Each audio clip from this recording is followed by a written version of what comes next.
Kalau kamu bertamu ke rumah orang, apa yang harus kamu lakukan? Nah, sebagai warga yang baik, kalau kita bertamu ke rumah orang, kita harus mengucapkan salam terlebih dahulu sampai pemilik rumah itu keluar dan mempersilahkan kita masuk. Nah, kamu tahu tidak?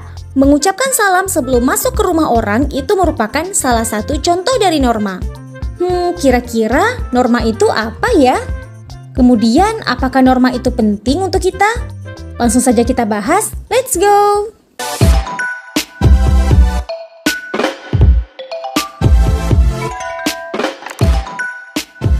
Norma merupakan aturan yang menata kehidupan manusia di dalam bermasyarakat. Nah, kalau kita lihat pengertian norma ini di dalam Kamus Besar Bahasa Indonesia, norma ini adalah aturan atau ketentuan yang mengikat warga kelompok dalam bermasyarakat. Nah, kalau kita garis bawahi mengikat, maka norma ini harus dipatuhi oleh semua orang yang ada di dalam masyarakat tersebut. Nah, apabila seseorang tidak mematuhi norma, maka seseorang tersebut dapat dikenakan sanksi atau hukuman. Kita lihat yang ada di Indonesia, di Aceh, terdapat sanksi apabila melanggar norma, yaitu dicambuk di punggungnya.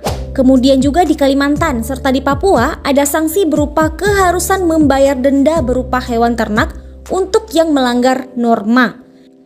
Nah, jadi di masing-masing daerah tentu ada jenis sanksi khusus yang ditetapkan di masyarakatnya. Nah, norma ini terbagi menjadi dua, yaitu norma tertulis dan norma tidak tertulis.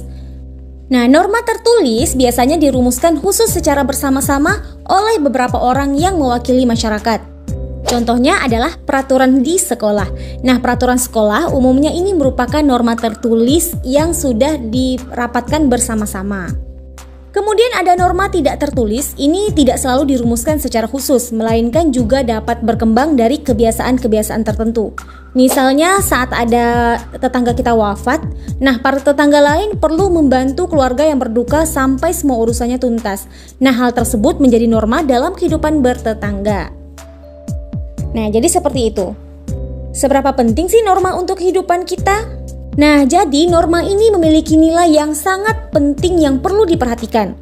Yang pertama, norma ini bisa menciptakan ketertiban dan keamanan bersama. Kita lihat contoh di lampu lalu lintas. Jadi di setiap perempatan besar biasanya kan dipasang lampu lalu lintas, di mana warna merah untuk berhenti, kemudian warna kuning untuk siaga atau berhati-hati, kemudian lampu hijau untuk berjalan. Nah, coba deh kamu bayangkan kalau di Indonesia ini tanpa lampu lalu lintas. Maka jalan bisa kacau dan dapat mengakibatkan tabrakan kendaraan. Nah, selanjutnya bisa mencegah benturan kepentingan antar warga. Nah, kita ambil contoh di saat kita di sekolah, jam 9 itu biasanya istirahat sarapan, kemudian jam 12 itu istirahat sholat dan makan. Nah, jadi ada jam-jamnya tertentu. Pengaturan itu dapat mencegah benturan kepentingan antara kepentingan kita belajar sama kita makan dan kita beribadah. Nah, kemudian norma ini bisa membentuk akhlak dan karakter manusia. Nah, dari kecil biasanya kita diajarkan berdoa terlebih dahulu sebelum makan, kemudian berdoa setelah bangun tidur. Nah, dengan norma tersebut, setiap orang dididik untuk senantiasa bersyukur kepada Tuhan Yang Maha Esa atas segala nikmat yang Tuhan berikan. Nah, kebiasaan bersyukur itulah yang perlu jadi karakter di setiap orang. Nah, kemudian mewujudkan keadilan dalam kehidupan bermasyarakat, berbangsa, dan bernegara. Nah, bila seseorang merasa dirugikan oleh orang lain, orang tersebut dapat mengajukan gugatan ke pengadilan sehingga ia dapat memperoleh haknya. Nah, ada aturan yang mengatur hal itu. Aturan itulah yang menjaga agar keadilan di masyarakat kita terwujud. Nah, itulah beberapa contoh dari pentingnya nilai norma di dalam bermasyarakat. Nah, jadi dengan adanya pengaturan dengan norma, maka setiap orang akan mendapatkan manfaat yang sama atas peraturan tersebut.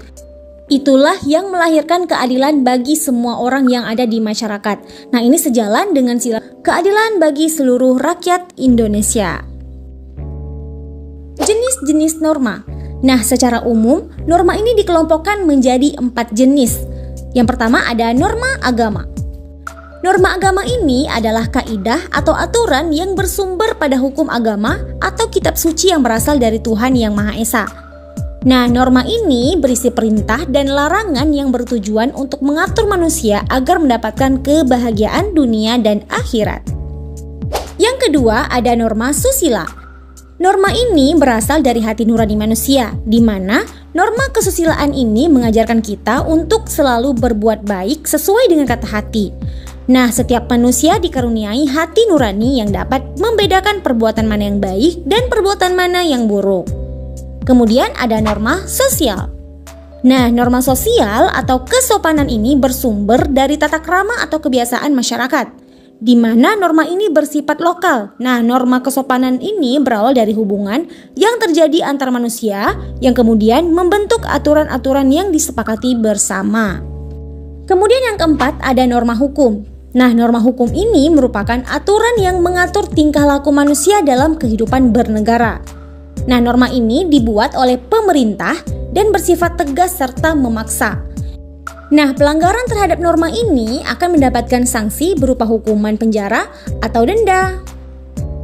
Nah, inilah tadi pengetahuan kita mengenai norma di dalam bermasyarakat. Terima kasih sudah menonton, jangan lupa like, komen, dan subscribe. Terima kasih sudah menonton. Assalamualaikum warahmatullahi wabarakatuh.